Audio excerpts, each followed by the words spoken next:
성경 봉독하겠습니다. 오늘 우리에게 주신 하나님의 말씀은 구약성경 출애굽기 23장 14절부터 17절 그리고 19절의 말씀입니다.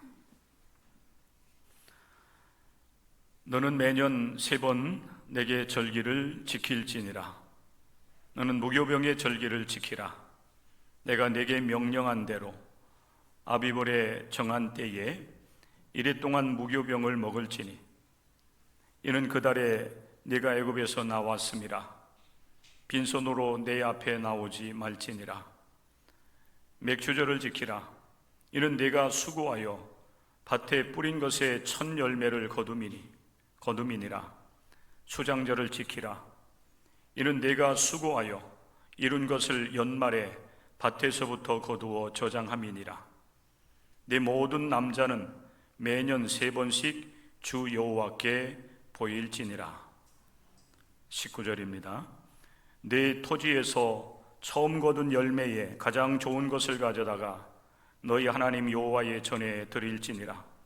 너는 염소 새끼를 그 어미의 저주로 삼지 말지니라. 이는 살아계신 하나님의 말씀입니다. 아멘. 자, 오늘은 맥주감사주일입니다. 예배의 부름, 여러분들 예배 시작할 때에 제가 봉독해드린 시편 105편 1절의 말씀에 보면은 여호와께 감사하고 그랬습니다. 그의 이름을 불러 아뢰며 그가 하는 일을 만민 중에 알게 할지어다. 하나님께 감사하고 그리고 그 감사하는 행위, 그의 이름을 부르는 그런 그 행위를 통해서 하나님께서 행하신 일들을 만민 중에 알게 하라고 말씀을 하고 있습니다. 오늘 우리가 이제 감사주의를 지키게 되는데 특별히 하나님께서 이스라엘 백성들에게 새 절기를 지키라고 이제 말씀을 하시는 그 이유, 그리고 오늘 우리가 맥주감사주의를 하면은 떠오르는 사실 절기가 맥추절인데 그 맥추절과의 관계는 어떠한 관계가 있는지 우리 함께 잠깐 말씀을 나누는 가운데 일상의 생활, 날마다 우리가 살아가는 이 모든 삶이 감사입니다. 또 감사가 되어야 됩니다라고 하는 말씀을 통해서 후반기 새롭게 출발하는 여러분들에게 주시는 하나님의 뜻을 여러분과 함께 나누도록 하겠습니다. 자, 이스라엘 백성들이 출애굽을 해서 이제 3개월이 되던 그 날에 이스라엘 백성들이 시내 광야에 이르게 됩니다. 그 시내 광야에는 하나님의 산이 있었어요. 하나님의 산, 그 시내 산에서 하나님께서 모세를 불러 올리시고 모세를 통해서 이스라엘 백성들에게 십계명을 주십니다. 그리고 그 외에 율법들을 주시게 되는데 그 말씀 가운데 이제 하나가 이스라엘 백성들에게 절기를 지키라 라는 말씀입니다. 출애굽한 지 3개월밖에 되지 않았기 때문에 현실적으로 보면 이스라엘 백성들은 광야에 지금 머무르고 있는 상태에 있습니다. 그럼에도 불구하고 하나님께서는 그 이스라엘 백성들에게 앞으로 있을 일에 대해서 말씀을 하고 있는 것입니다. 가나안에 들어가면 너희는 이 새 절기를 지키라고 말씀을 하시는 겁니다. 함께 여러분 봉독할 때 읽었던 말씀에 보면은 새 절기가 나오죠. 무교병의 절기를 지키라. 그리고 맥추절을 지키라. 그리고 수장절을 지키라 하는 말씀입니다. 이 새 절기는 이스라엘 백성들이 출애굽하는 그런 역사와 아주 밀접한 관계가 있습니다. 하나님께서 모세를 통해서 이스라엘 백성들을 출애굽시키라고 하는 그 말씀을 주셨고 모세는 그 말씀을 따라서 애굽으로 내려가서 바로 왕 앞에 서게 되는데, 애굽의 바로 왕이 이스라엘 백성들을 쉽게 내어보내지 않습니다. 그래서 10가지 재앙을 내리게 되고, 그 마지막 10번째 재앙을 하나님께서 애굽 전역에 내릴 때에 하나님은 이스라엘 백성들을 지키시기 위해서 유월절 어린 양을 준비하게 하십니다. 그리고 그 어린 양의 피를 이스라엘 백성들의 그 집 문 인방과, 그리고 이 인방과 어디입니까? 설주에 이제 피를 바르게 하시죠. 하나님께서 이제 심판하는 그런 사자들을 보내셔서 애굽의 전역을 심판하실 때에 하나님께서는 그 어린 양의 피를 보시고 이스라엘 백성들의 집을 넘어가는 유월절입니다. 유월절을 지키게 하셨고, 그리고 그 유월절의 어린 양의 피를 통해서 이스라엘 백성들을 구원해 주시는 은혜를 베풀어 주시는 겁니다.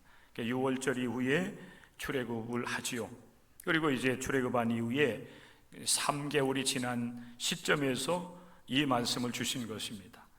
너희는 무교병의 절기 유월절을 지키고 맥추절을 지키고 수장절을 지키라 하는 것이었습니다. 아직은 가나안 땅에 들어가지 않았음에도 불구하고 이 새 절기를 말씀을 하시면서 새 절기를 지키라고 하는 하나님의 분명한 뜻이 있었을 것입니다. 그리고 모든 절기를 지키는 정신이 바로 이제 제가 지금 말씀드리는 이 말씀에 담겨져 있습니다. 오직 여호와 하나님을 기억하고, 그리고 하나님께서 행하신 모든 일들에 대하여서 감사하는 삶을 살아가라. 이게 절기를 주신 목적입니다.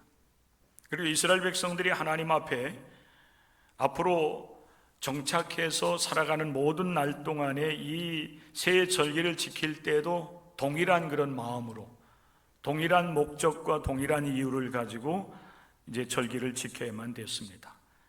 하나님을 기억하며 하나님께 감사하는 이제 모든 행위, 그것이 절기를 지키는 목적이라고 하는 사실 우리가 기억하면서, 오늘 우리가 이제 맥주 감사 주일 예배를 드리게 되는데, 사실 우리가 맥주 감사 주일 하면은 이 새 절기 가운데에 맥주절을 우리가 연상을 할 수밖에 없어요.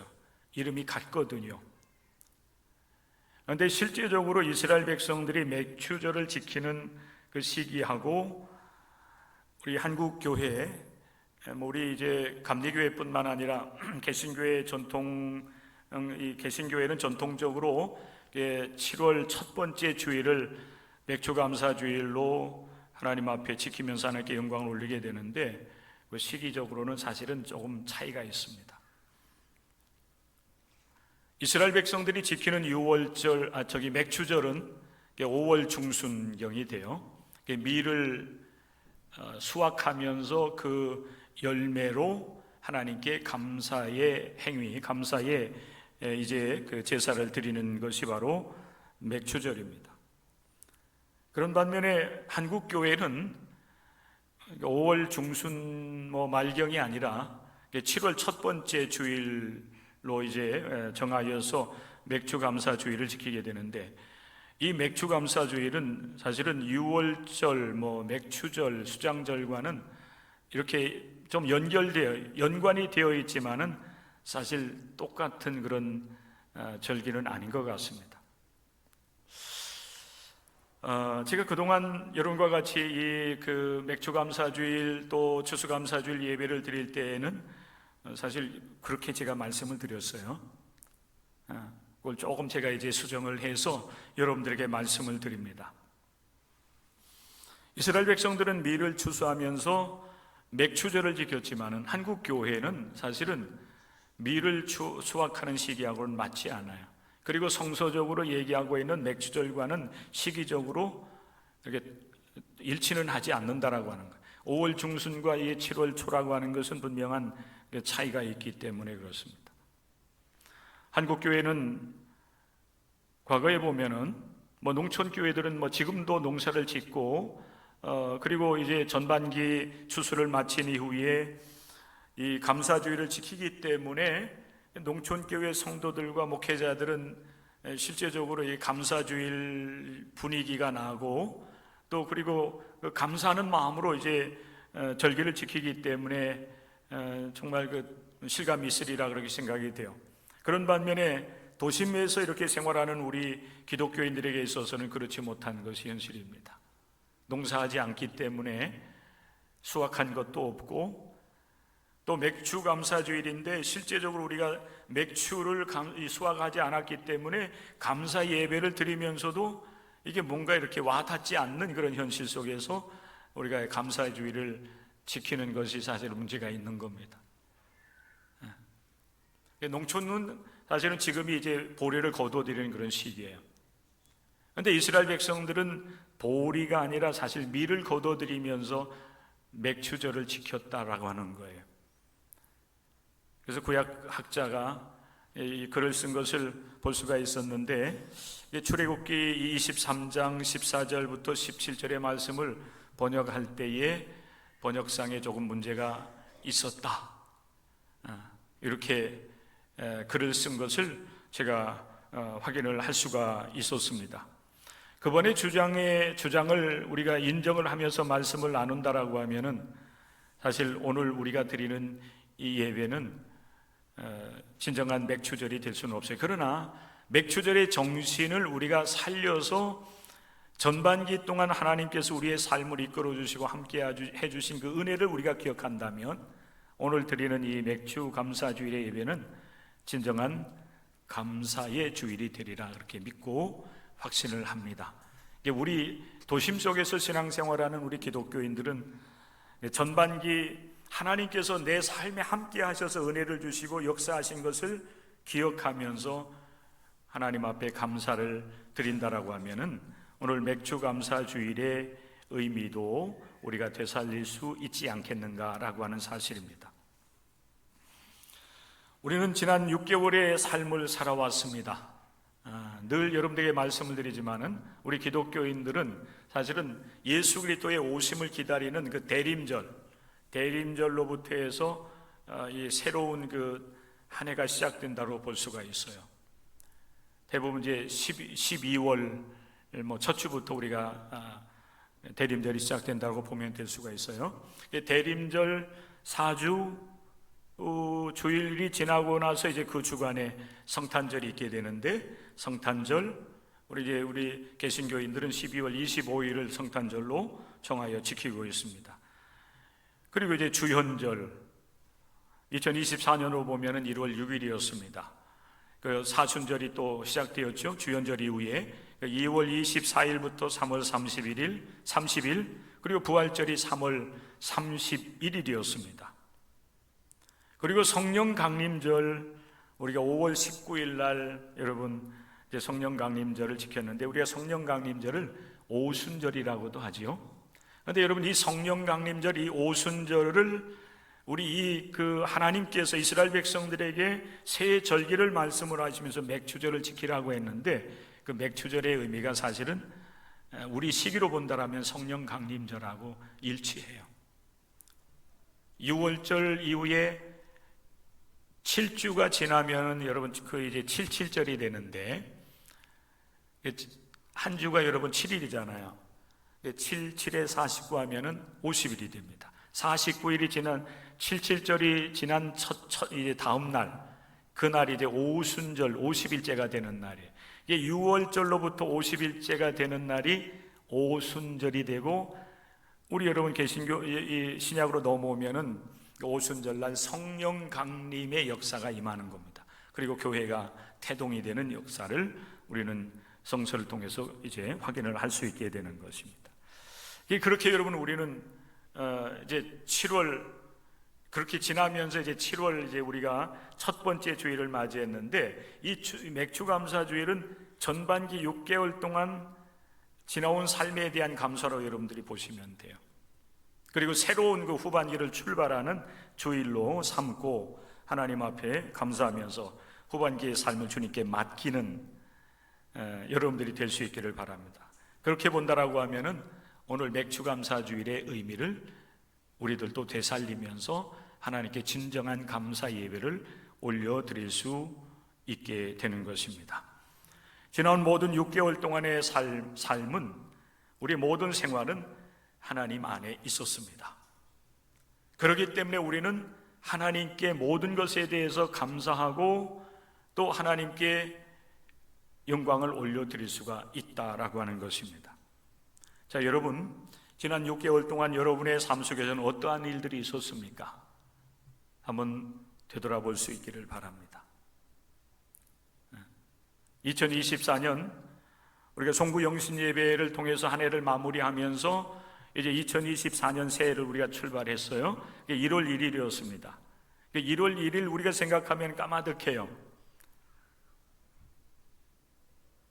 그리고 6개월이 지나고 지금 우리는 7월 첫 번째 주일 7월 7일 여러분 맞이해서 하나님 앞에 이 시간 예배를 드립니다. 지나온 6개월 동안 여러분의 삶에 어떤 일이 있었는지 여러분 돌아보십시오. 굵직굵직한 일들이 아마 여러분 머릿속에 떠오를 겁니다.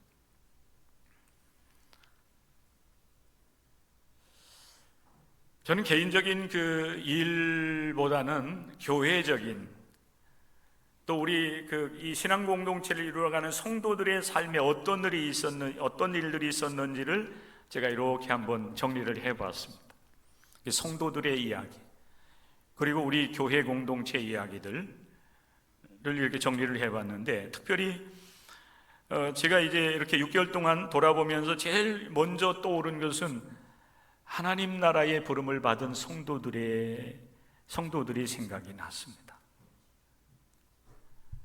코로나 바이러스 이후 코로나 바이러스를 지나는 그 3년 동안 우리 교회는 이제 건축을 진행을 해왔고 건축을 마쳤는데, 사실 그 중에는, 그동안에는 정말 감사하게 우리 성도들 가운데 연세가 많으신 분들이 많이 계시는데, 그럼에도 불구하고 그 기간 동안에 하나님의 부름을 받은 성도들이 없었습니다.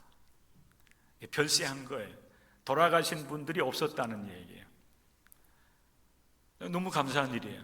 가장 힘들고 어려운 시기에 만약에 우리 성도들 가운데에 세상을 떠서 이제 우리가 장례를 치러야겠다라고 한다면은, 함께 신앙의 길을 걸었던 성도들 장례도 우리가 제대로 치르지 못하는 일들이 있었을 거예요. 근데 감사하게 우리 99세 된 조서원 권사님도 건강하시고, 이제 97세 된 우리 김복순 권사님도 아직도 건강하세요.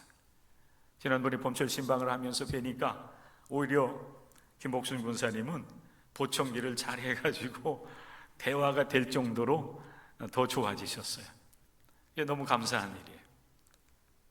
그 외에 우리 90세 이상 된 우리 권사님, 우리 집사님들도 건강하게 잘 지내고 계시는 것, 하나님께 감사하지 않을 수가 없습니다. 그런데 올해 이제 코로나 바이러스가 이제 물러가고 평안한 가운데 우리가 거하게 될 때에 몇몇 분들의 이제 우리와 함께 신앙생활했던 권사님, 집사님들이 하나님의 부르심을 받으셨어요. 1월 31일 날 권홍래 권사님이 하나님의 부르심을 받았고, 늘 함께 이렇게 길을 걸어오셨던 노순자 권사님, 이렇게 하루 이틀 간격으로 하나님의 부르심을 받았어요. 2월 2일 날 하나님의 부르심을 받아서 두 분의 권사님들 한 주간의 장례를 치렀습니다. 돌아보니까 여러분, 이 두 분의 권사님들이 우리 신앙 공동체에 있어서 이분들이 얼마나 귀한 분들이었는지 다시 한번 생각하게 되었습니다. 이 두 분들은 사실은 가진 것은 없었어요. 어렵게 삶을 살아오셨지만은 이 두 분들은 늘 교회에 머물러 계셨습니다. 예배뿐만 아니라 기도회, 그리고 한동안 이제 나라와 민족을 위한 그런 종호 기도회가 있을 때에도 이분들은 변함없이 눈이 오나 비가 오나 늘 매일 종호 시간에 나와서 기도회에 동참했던 아주 귀한 분들이었습니다. 세상에서는 가진 것이 없었지만은, 그러나 하나님을 그 마음에 품고 하나님 나라를 소망하다가 때가 되어 하나님께 그들을 부르셔서 이제 우리 성도들은 성도로서의 본분을 감당하면서 하나님 나라로 보내드릴 수 있었던 것, 그런 여러분 일들이 전반기에 있었습니다. 그리고 안타깝지만 우리 김천생 집사님 하나님의 부름을 받으셔서 장례를 치렀습니다. 이분도 참 어렵게 삶을 살아오신 분이었는데, 그런데 감사하게 이분이 이제 우리 교회로 오시면서 드럼을 연주하면서 주일 예배 전 찬양하는 일에 이제 수년 동안 함께 봉사했던 그런 분이신데, 저는 일평생 살아오면서 남자로부터 사랑 고백을 받기는 처음 사랑 고백을 이분으로부터 받았습니다. 어느 날 전화가 왔어요. 목사님, 제가 살 날이 많지 않은 것 같아요 하면서 전화를 주셨는데, 이분이 저한테 사랑 고백을 했습니다. 목사님 사랑합니다. 그 남자로부터 여러분 사랑 고백 받는 것도 굉장히 좋더라고요. 목사님 사랑합니다라고 하는 그런 고백을 듣는데 마음이 굉장히 여러분 뭉클했습니다. 어떻게 말을 할 수가 없을 정도였어요.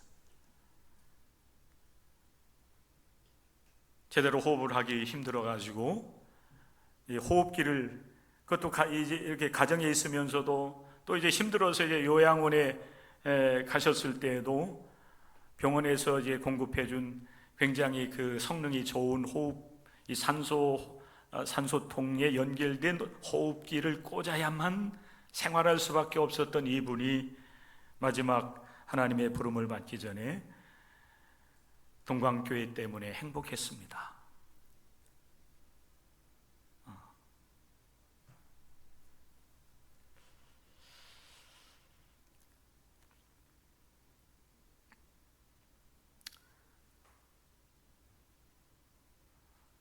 사랑 고백 이야기인데 예. 갑자기 그때 생각이 나니까 뭉클합니다. 안타까움 속에 이분의 장례를 우리 장로님들과 우리 전도사님과 함께 마지막 하는 길을 잘 보내드릴 수가 있었습니다. 그리고 최근에는 우리 김현미 권사님, 시어머님 되시는 우리 손국희 집사님께서 하나님의 부르심을 받으셔서 장례를 은혜롭게 잘 치를 수가 있었습니다. 힘들고 어려울 때 잘 참고 견뎌내셨던 우리 권사님, 집사님들이 이렇게 하나님의 부름을 받는 일들이 지난 전반기 6개월 동안에 있었습니다. 그리고 교회적으로는 특별히 지난 3년 동안 장로로서의 이제 안수를 받기 위해서 진급 과정에 있었던 우리 정원모 장로님이 지난 이제 의정부 동지방회에서 장로 안수를 받고 장로로서 교회를 섬기게 되었다고 하는 것, 참으로 우리 교회적으로 볼 때 참으로 귀한 일이었습니다. 하나님은 성령의 역사하심을 통해서 이 땅 위에 교회 공동체를, 신앙 공동체를 세워주셨고, 그리고 각종 은사를 받고 직분을 받은 자들을 통해서 이 땅 위에서 선교적 사명들을 감당해 나가는 가운데 있습니다. 그런데 우리 교회가 평신도 최고 지도자인 장로를 또 세웠다고 하는 것, 이것은 자랑스러운 일이 아닐 수가 없습니다. 우리 정모 장로님이 주님의 은혜 가운데 이 직분을 잘 감당할 수 있도록 여러분들이 그동안도 기도해 주셨지만은 또 앞으로도 그 귀한 사명을 잘 감당할 수 있도록 여러분들이 기도하고 해주시고 또 협력해 주시기를 주님의 이름으로 부탁을 드립니다. 코로나 시기에는 모임을 가질 수가 없었습니다. 그러나 이제 자유로운 시기가 되었기 때문에 그동안 갖지 못했던 부흥성회를 주일 저녁 3주간에 걸쳐서 우리가 가질 수 있었던 것, 하나님의 은혜였음을 고백하지 않을 수가 없습니다.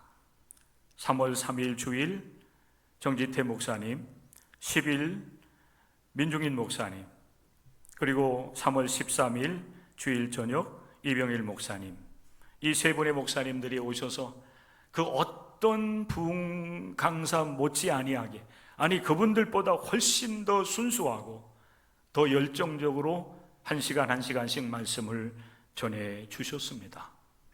아마 여러분들도 기억이 날 줄로 생각이 됩니다. 이분들을 제가 여러분 모시게 되었던 것은, 이분들은 저보다도 우리 동광교회를 정말로 여러분 생각하면서 기도해 주신 목사님들이라고 제가 소개했던 기억이 납니다. 아직도 건축원금을 해 주시는 우리 정지태 목사님, 우리 교회보다 사실 교회 규모라든지 건물이라든지 이런 것 훨씬 더 적은 교회, 작은 교회입니다. 매월 월세를 내기가 힘들어서 작은 교회로 여러분 옮겼던, 교회를 이전했던 그 날 저녁에 오셔서 여러분 교회에, 우리 교회를 위해서 말씀을 전해 주셨던 목사님이신데, 이 목사님은 매월 지금도 이 건축원금을 보내주고 계십니다. 얼마나 감사한지 몰라요. 그리고 또한 여러분들이 주일날 오시면은 커피를 드시면서 기부금을 조금씩 내주시는데, 지난 전반기 동안에 여러분 그 기부금을 모아서 우리 초등학교를 입학한 고도연 어린이, 그리고 고등학생, 중학생들인 우리 교회 청소년들에게, 청소년들을 위해서 우리가 기부한 것으로 장학금을 수여하는 일들을 했고, 그리고 봄철 신방을 4월 9일부터 지금까지 천천히 진행을 하는 가운데 있습니다. 이것이 전반기 동안에 있었던 일들입니다. 그런데 이런 일들도 여러분 다 소중하고 귀하지만은 정말 감사한 일은 전반기 동안에 10명의 성도들이 우리 교회에 등록을 해서 우리와 함께 신앙생활을 하게 된 것, 이것은 참으로 하나님의 은혜라고 생각되어져서 여러분과 같이 나누게 됩니다. 박국철 성도님으로부터 해서 10번째 우리 김호기 성도님, 여러분 이 김호기 성도님은 잘 모르실 거예요. 조순현 권사님의 남편 되시는 분입니다. 지난주 수요일 아침 새벽 기도 끝나고 이제 잠시 있는데 권사님으로부터 한 10시경에 전화가 왔어요. 9시 반인가 10시경에 전화가 왔는데, 권사님께서 목사님 수요일 예배 시간 어떻게 되죠? 그래서 저녁 7시 반입니다 이렇게 말씀드렸더니, 목사님 그러면 권사님 남편 되시는 김옥이 할아버지, 이제 남편 되시는 분이 저 욕곡에 계시대요. 잘 몰랐어요. 원래는 집이 여기 호은동이잖아요. 근데 몸이 불편하셔서 딸들이 모시고 갔고, 그리고 이제 병원에 입원해서 이곳저곳 이제 검사하는 중에 있는데, 검사를 하셨는데 몸이 많이 안 좋으시대요. 그래서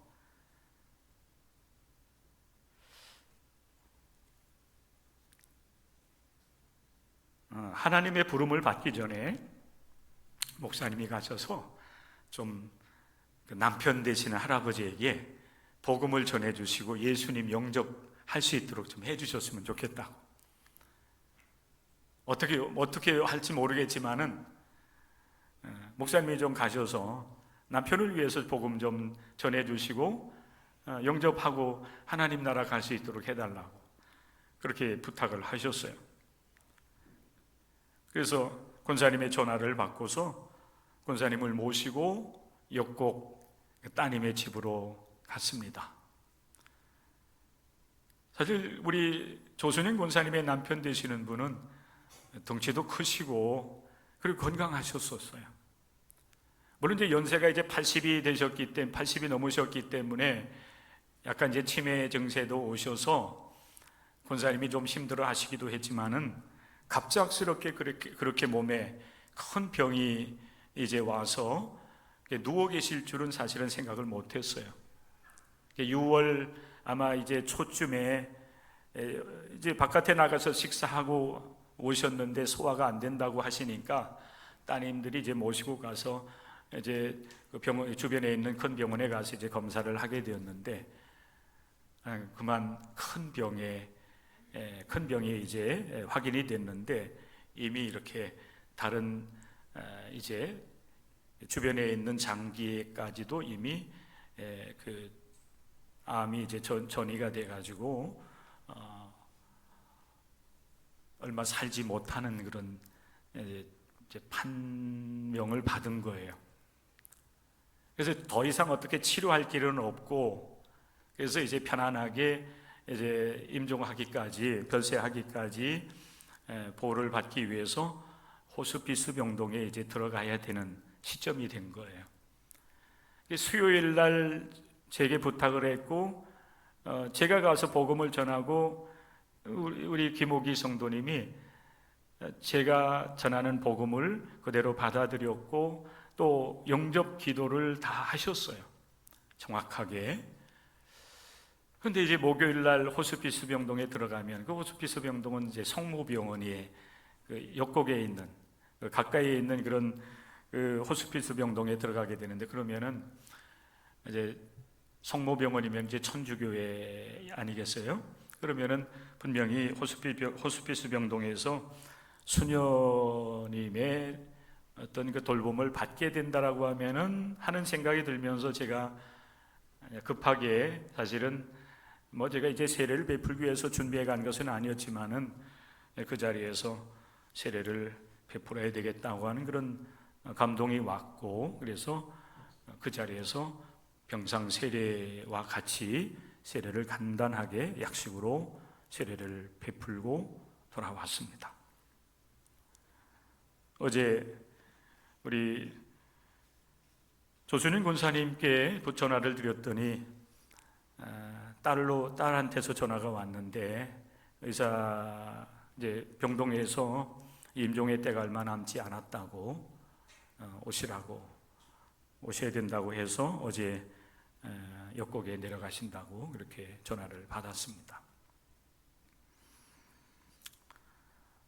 뭐 이제 여러분, 이 조순인 권사님, 이제 남편 되신 이 김옥희 성도님이 우리와 함께 여러분 이 신앙의 길을 수년 동안 또 같이 걸어갈 수는 없다 할지라도, 그가 예수 그리스도를 그의 모든 인생의 구세주로 영접을 하고 하늘나라의 소망을 두었다라고 한다면, 우리 하나님께서 그를 긍휼히 여겨주셔서 그의 영혼을 구원하실 뿐만 아니라 저를 위해서 영원한 하나님 나라를 예비해 놓으실 줄로 믿습니다. 이렇게 박국철 성도님으로부터 해서 이 김옥희 성도에 이르기까지 10명의 성도들이 등록을 하고 우리와 함께 신앙의 길을 걷게 된 것, 하나님께 감사하지 않을 수가 없습니다. 여러분들이 이렇게 장황하게, 저는 전반기에 있었던 여러 많은 일들을 이야기하는 이유가 있습니다. 지난 6개월 동안 우리는 주님 안에 예수 그리스도의 은혜 가운데 있었다라고 하는 사실이에요. 그리고 이제 우리가 후반기를 새롭게 출발하면서 2024년 7월부터 12월 말일에 이르기까지 우리가 또 함께 이 길을 걸어가게 될 터인데, 여러분, 이러한 모든 나날들이 또한 하나님의 은혜 가운데 있다는 것입니다. 그래서 이런 모든 일상의 나날들이 하나님의 은혜 가운데 있기에 우리는 또한 감사하는 그런 삶을 살아가야 되고, 또 후반기의 모든 삶도 하나님께서 우리에게 은혜를 베풀어 주셔서 감사하는 나날들이 이루어질 것이라고 하는 기대를 갖고 오늘 예배를 드리시고 또한 후반기를 새롭게 출발해 나가는 여러분들이 될 수 있기를 바랍니다. 일상이라고 하는 것은 계속 반복되는 시간들이에요. 우리가 여러분 그렇게 살아가지 않아요? 아침에 일어나면은 직장 생활하는 분들, 사업하는 분들은 출근하기 위해서 부지런히 준비하고 아침밥도 못 먹고 대부분 출근을 해요. 그리고 하루 종일 일하고 저녁이 되면은 피곤한 몸을 이끌고 다시 집으로 돌아와서 씻고 저녁을 먹고 잠시 쉬다가 또 다시 여러분 잠자리에 들어갑니다. 내일이 있기 때문에 그래요. 그런데 이러한 삶이 지난 6개월 동안 계속 반복되었어요. 여러분, 이런 특별히 어떤 변화가 없는 이런 날마다 반복되는 시간들은 어찌 보면은 정말 여러분 평범하기 때문에 특별한 날들이 아니에요. 그런 반복되는 그런 시간들을 우리를 때로는 무기력하게 하고 또 의미 없는 삶을 계속해서 살아가게 만드는 그런 나날들이지만은, 그러나 여러분 기억하시길 바랍니다.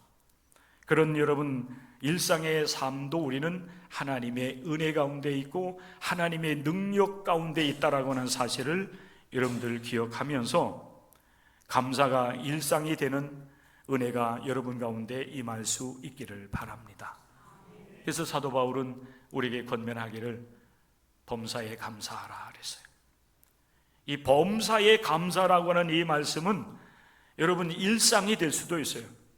일상이 감사가 되게 하라는, 모든 일 가운데 모든 상황 속에서 감사해야 되는 것처럼 우리가 여러분 매일 반복되어지는 변함없는 이런 삶 속에서도 우리는 하나님께서 나를 통해서 일하시고 내게 은혜를 베풀어 주시는 모든 일들을 우리가 바라보면서 그 사실을 깨닫고 감사하는 삶이 돼야 될 줄로 믿습니다.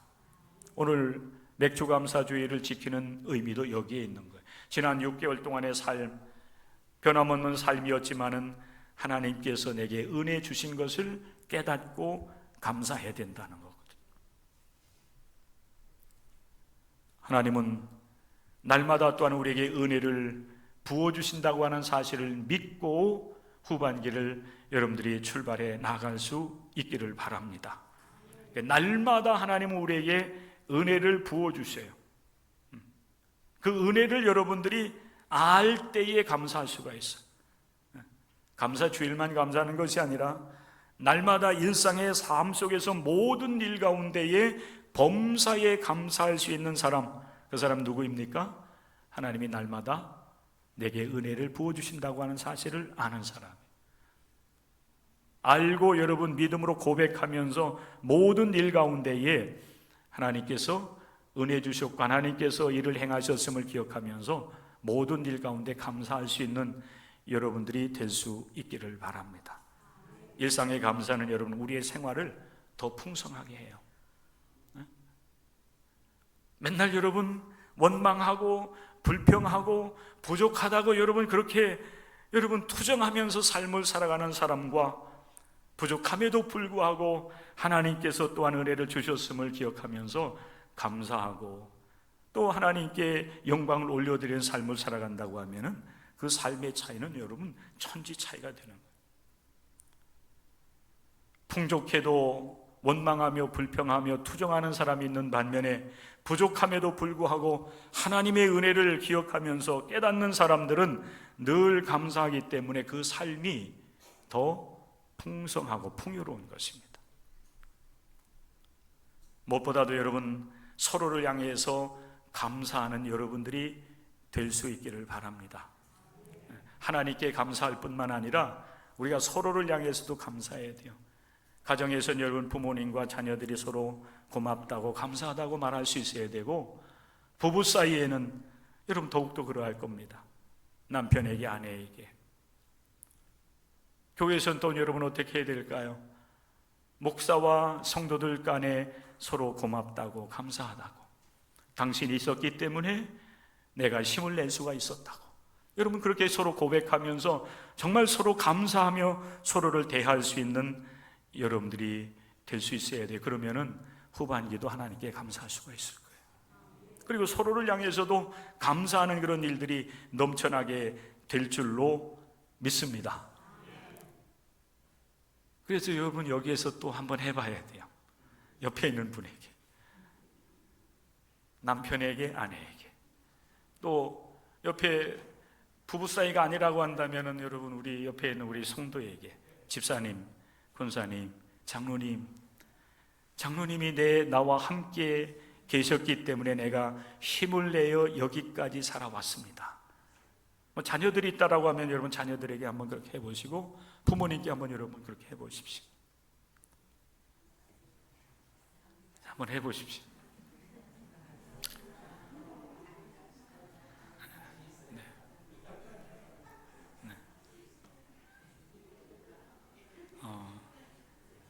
따라서 하십시오. 하라니까 못하시는 것 같아. 따라서 하십시오. 자, 목사님 감사합니다. 네. 여러분, 제가 없었다고 한다면 여러분들이 있겠습니까? 교만한 거죠. 하나님이 계시기 때문에 우리가 있는 거예요. 그죠? 하나님의 은혜 가운데 우리가 살아온 거예요. 그 은혜가 또한 후반기 동안에 그대로 또한 주어질 줄로 믿고 하나님께 감사하면서 우리는 감사하는 생활을 하고 우리 서로 간에도 감사하는 겁니다. 자, 옆에 있는 분에게 권사님 때문에 내가 살아갑니다. 자, 장로님이면 장로님 때문에.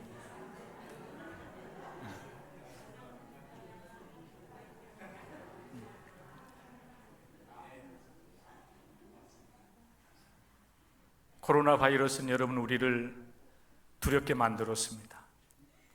많은 사람들을 여러분 죽음으로 이끌었습니다. 그런 반면에 여러분 우리가 감사하는 이 영성, 그냥 제가 이런 편의상 감사 바이러스로 표현할게요. 감사 바이러스는 우리를 살립니다. 코로나 바이러스는 우리를 두렵게 해요. 원망하고 불평하고 여러분 그렇게 삶을 살아가는 것은 우리를 힘들게 하고 풍요로우면서도 오히려 더 궁핍하게 만드는 그런 역할을 하지만은 감사의 영성, 감사의 바이러스는 우리를 살립니다. 우리를 기쁘게 하고 우리를 춤추게 하는 것이 감사입니다. 후반기 동안에는 여러분들의 삶이 감사로 넘쳐나는 그런 이제 후반기 6개월이 되었으면 바랄 것이 없겠습니다.